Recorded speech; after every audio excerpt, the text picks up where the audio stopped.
प्रश्न 1 प्रश्नावली 1.1 क्या शून्य परिमेय संख्या है?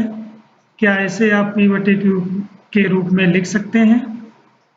शून्य एक परिमेय संख्या है।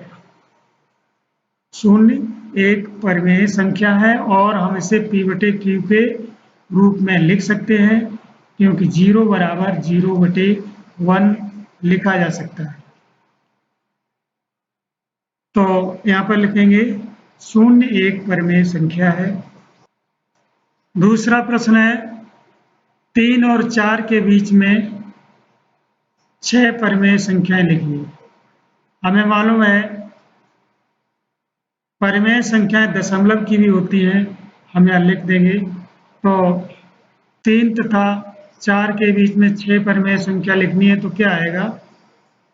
3 से बड़ी यानी 3.1, 3.2, 3.3, 3.4 और 3.5।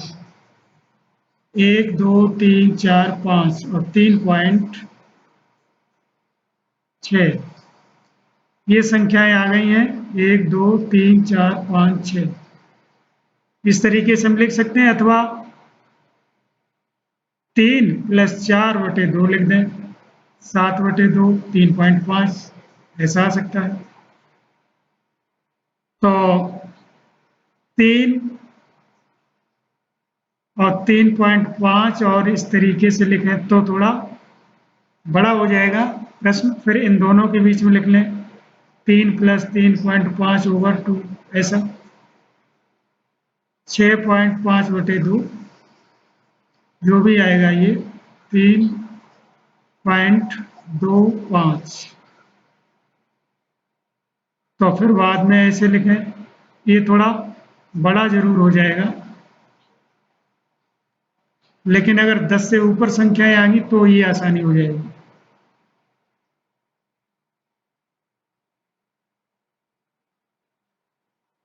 और भी आगे इन दोनों को जोड़ के आधा करते जाएं। और सबसे बढ़िया बात तो है ये, तो यहाँ पे लिखेंगे 3 तथा 4 के बीच में 6 परिमेय संख्याएं।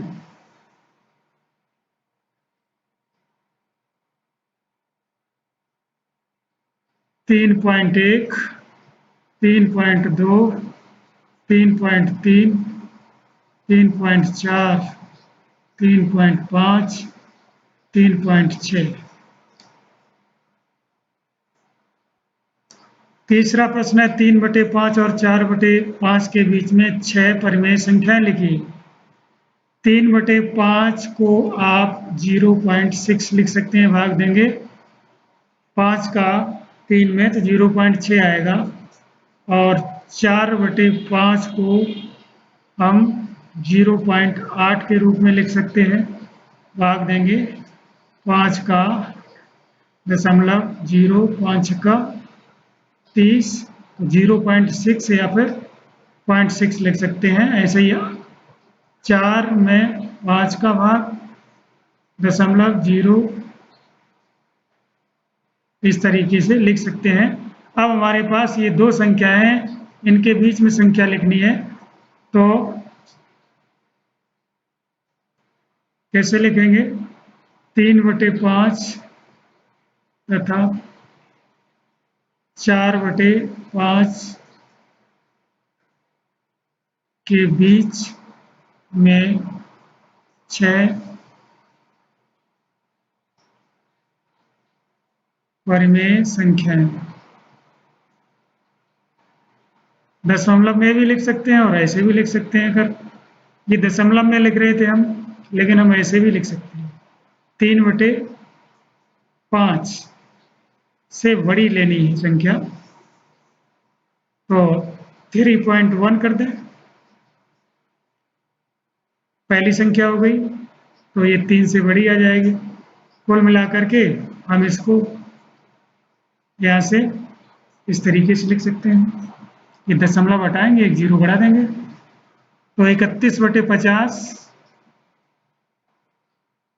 अब हम क्या करेंगे, अंश में ही बढ़ाते जाएंगे। 32/50 हर वही रखेंगे, 33/50, 34/50, 35/50, 36/50 ऐसे लिख लें, या फिर ऐसे लिखना है तो बहुत सारी संख्याएं हो सकती हैं, कुछ भी लिख सकते हैं।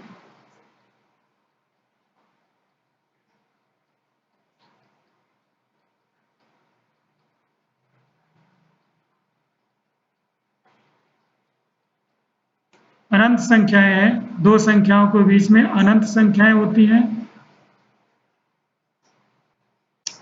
चौथा और अंतिम प्रश्न है, नीचे दिए गए कथन सत्य है या असत्य, ये देखेंगे। कारण के साथ अपने उत्तर देने हैं। प्रत्येक प्राकृत संख्या एक पूर्ण संख्या होती है, क्या ये सही है? पूर्ण संख्या में जीरो शामिल होता है, प्राकृत संख्याओं में जीरो शामिल नहीं होता है, इसलिए प्रत्येक प्राकृत संख्या एक पूर्ण संख्या होती है, लेकिन प्रत्येक पूर्ण संख्या प्राकृत संख्या नहीं होती है।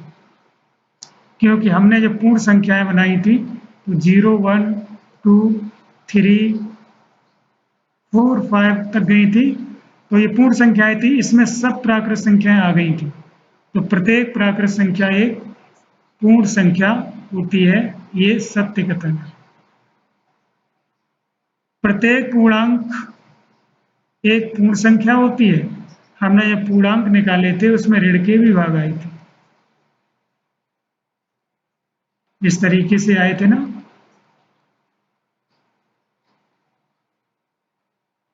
तो ये वाली संख्याएं पूर्ण संख्याएं हो गई, तो प्रत्येक पूर्णांक जो है पूर्ण संख्या थोड़ी होती है। ये पूर्णांक ऐसे हैं जो पूर्ण संख्या नहीं है, तो ये कैसा है? असत्य है। कारण क्या देंगे? -4, 3 या -2, -1 पूर्ण संख्या नहीं है।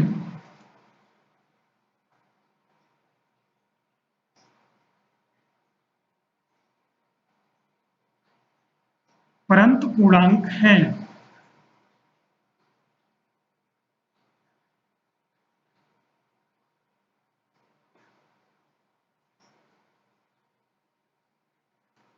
प्रत्येक परिमेय संख्या क्या पूर्ण संख्या होती है? ऐसा कुछ भी नहीं है, क्योंकि जो परिमेय संख्या होती है उसमें पूर्ण के अलावा दशमलव भी आता है।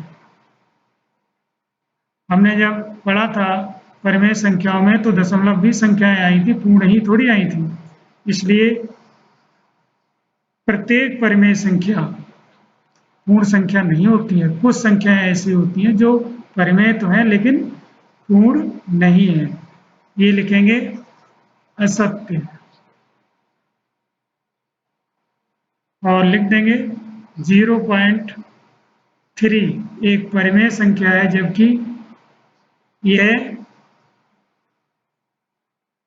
पूर्ण संख्या नहीं है। या 10.3 परिमेय संख्या है,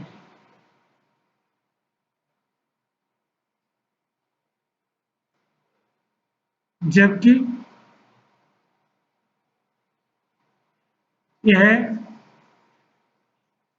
पूर्ण संख्या नहीं है।